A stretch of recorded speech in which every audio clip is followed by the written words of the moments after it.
Bukan kalau orang bermaksiat kemudian dulu mana Allah menentukan dia bermaksiat atau akalnya yang memilih untuk bermaksiat.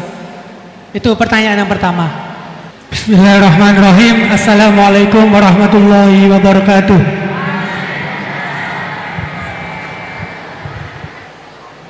Langsung saja, ngapunten Gus.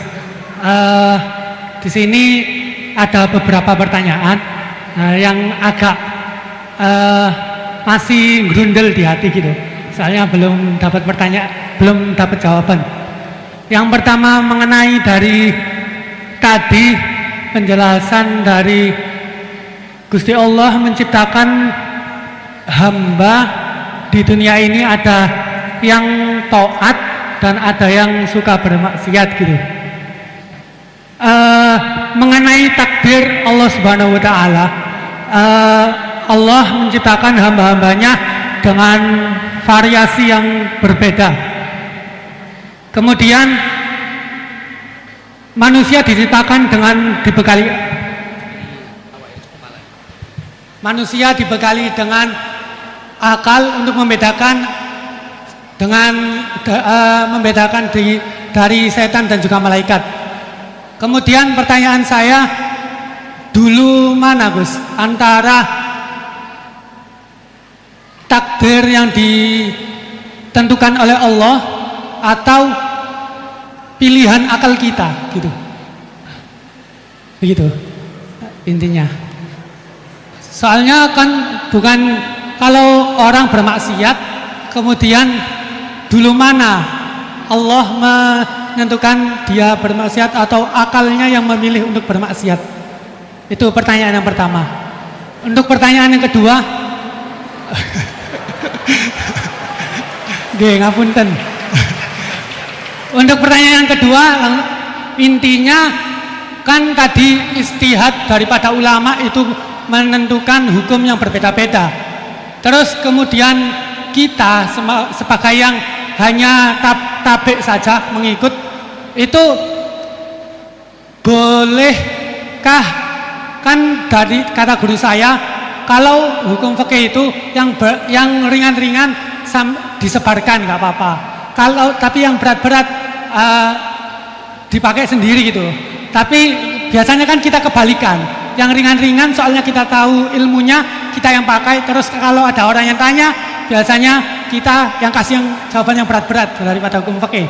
Jadi yang saya tanyakan, kalau berpindah hukum dari awalnya ikut imam ini terus kemudian ikut imam ini, itu bagaimana batasan-batasannya gitu. Syukron. Baik, terima kasih. Ini pertanyaan yang ringkas disampaikan cukup panjang. Niki langsung dipun jawab nopon. Oke, monggo Yai. Ini tadi hoax itu, saya waktunya tinggal 10 menit, enak saja. Tidak, saya nanti langsung itu, mungkin langsung ke Jogja, kan jadwalnya itu saya memang ke Jogja. Baru ini saya ke Jogja naik pesawat gara-gara hormat ke Mas Bukin. Sepanjang hidup saya nggak pernah ke Jogja naik pesawat, baru ini nanti rencananya naik. Karena tak hitung kalau pakai kereta atau bis nggak menangi ngaji di Jogja. Saya jadwalnya ngaji di Jogja nanti jam 4:30. Begini, itu pertanyaannya betul tadi, itu ngawur betul itu. Karena begini ya, masalah qadha qadar itu kan sudah dibicarakan semua ulama di kitab-kitab. Satu, kita mengikuti ahlul hakikah. Idza dzukiral qadar fa'amsiku. Kalau qadha qadar sudah dibicarakan fa'amsiku, kamu harus diam di situ. Karena pertanyaannya gini, kalau kamu orang soleh, dan semoga Anda pelatihan jadi orang soleh, itu melihat Allah sudah menentukan semua, itu keren. Saya bangga punya Tuhan yang sudah tahu nasib saya kayak apa nanti. Saya betapa malunya punya Tuhan yang tak takoi, Gusti sebenarnya nasibnya bahagia, mbah ora roh tapi kira sik. Itu kan ngeri betul. Sehingga kalau kamu soleh itu pokoknya bangga kalau Allah sudah tahu apa yang akan terjadi. Nah, soal kepanikan kita kan kadang kok nang wis ngerti aku celoko, terus gunanya apa aku sholat? Itu kesalahan kita. Kita kecewa kalau sekarang soleh, kemudian akhirnya tidak soleh dan akhirnya kita masuk neraka. Kekecewaan ini namanya khadun nafsi. Kita hanya mikir diri Sebetulnya kalau kita abdan lillah, benar-benar hamba Allah, tetap bangga karena punya Tuhan yang tahu apa yang akan terjadi. Makanya yang dibutuhkan kesalian untuk ngakoni qada qadar, dibutuhkan kesalian. Kalau enggak kriminal betul. Maka Sayyid Hasan bin Ali, saya hafalkan makalahnya itu. Di antara aturan iman harus iman sama qada qadar.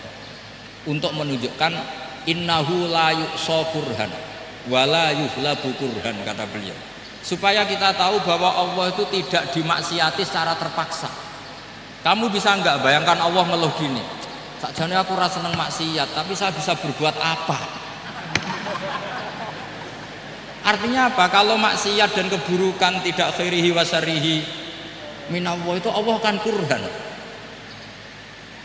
Paham yang saya maksud?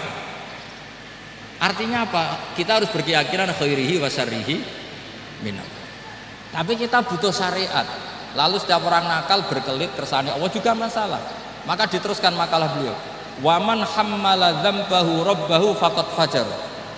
Dan siapa yang menimpakan dosanya atas nama Tuhannya, maka faqad fajar. Dia lacut betul.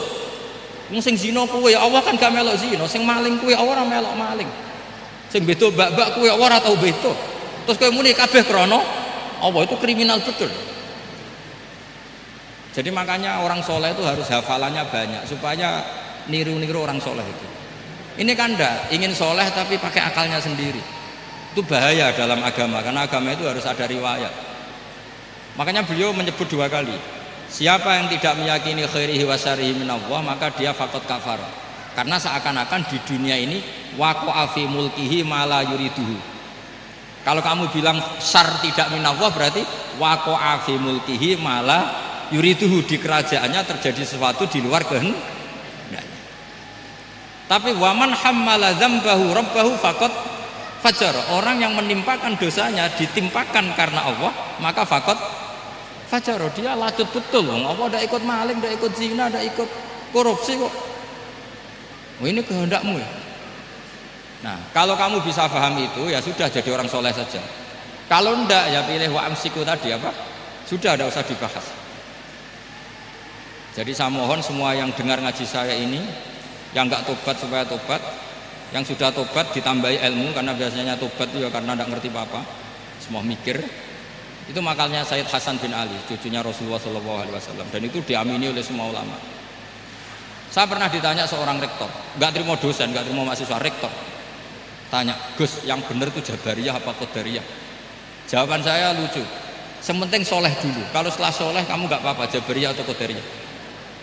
Karena setelah kita soleh, perasaan kita gini, qaddaronillah ala sholat, saya bisa berbuat apa di depan kehendak Allah. Sehingga perasaannya orang soleh ketika mengatakan al-abdu majbur adalah mengatakan la haula wala quwata, asal soleh loh ya, asal soleh. Tapi kalau orang itu tidak soleh, dijawab apa saja ya berengkel loh. Umpamanya nanti ini ratau tenang sama Allah. Qadariyah juga sama, ini penting. Misalnya ada orang soleh Qadariyah, mesti cara berpikir, oh pangeran ku adil ya, sing sholat diganjar swarga, sing zina diganjar neraka, sing ora nyolong diganjar swarga, sing nyolong diganjar neraka, kan adil. Mosok sing nyolong dilebokno swarga, sing sholat dilebokno neraka, kan jadi lucu. Artinya ketika dia Qadariyah juga ingin membaca hikmahnya Allah bikin aturan. Asal soleh, sama lagi asal. Jadi orang itu setelah soleh itu bisa improvisasi sendiri. Makanya ini pentingnya ayat innalladzina amanu wa amilus sholihat yahdihim rabbuhum biimanihim. Orang setelah iman nanti akan ditunjukkan oleh imannya untuk mengelola was-wasnya setan. Misalnya saya itu termasuk kiai yang terkenal kalau diundang susah. Karena saya fanatik fikih, saya punya ibu, saya punya pondok, itu artinya punya kewajiban. Yang bisa mengalahkan kewajiban adalah kewajiban sing akbar, yang lebih besar. Nah ini mau diundang mahasiswa ini kan jelas tidak akbar. Nanti maksudnya tarkul wajib di ajli sunnah, wah kriminal saya. Meleburi bapak meninggalkan wajib demi sunnah. Ya jelas ya, jadi kita harus terlatih dengan bahasanya orang-orang soleh. Kalau tidak masalah besar, masalah qada qadar zaman sahabat itu sudah terjadi perdebatan. Terus ada yang cerita, ada riwayat idza dzukira ashabi fa amsiku wa idza dzukiral qadar fa amsiku. Kedua masalah istihad fikih yaitu nggak apa-apa, memang dari awal furu'iyah kan, dari awal furu'iyah. Kalau nuruti istihad gini, kalau ada mahasiswa tanya sebaiknya dijawab apa enggak? Mungkin sebagian narasumber sebaiknya dijawab biar marem. Terus sebagian narasumber sebaiknya nggak usah dijawab. Wong mahasiswa ben pinter kok apa-apa takok, gak mandiri. Itu namanya istihad. Jadi kalau furu'iyah itu mungkin sekali. Ya ini saya masih punya waktu 2 menit, masih satu pertanyaan itu hoax tadi yang 50 menit enak.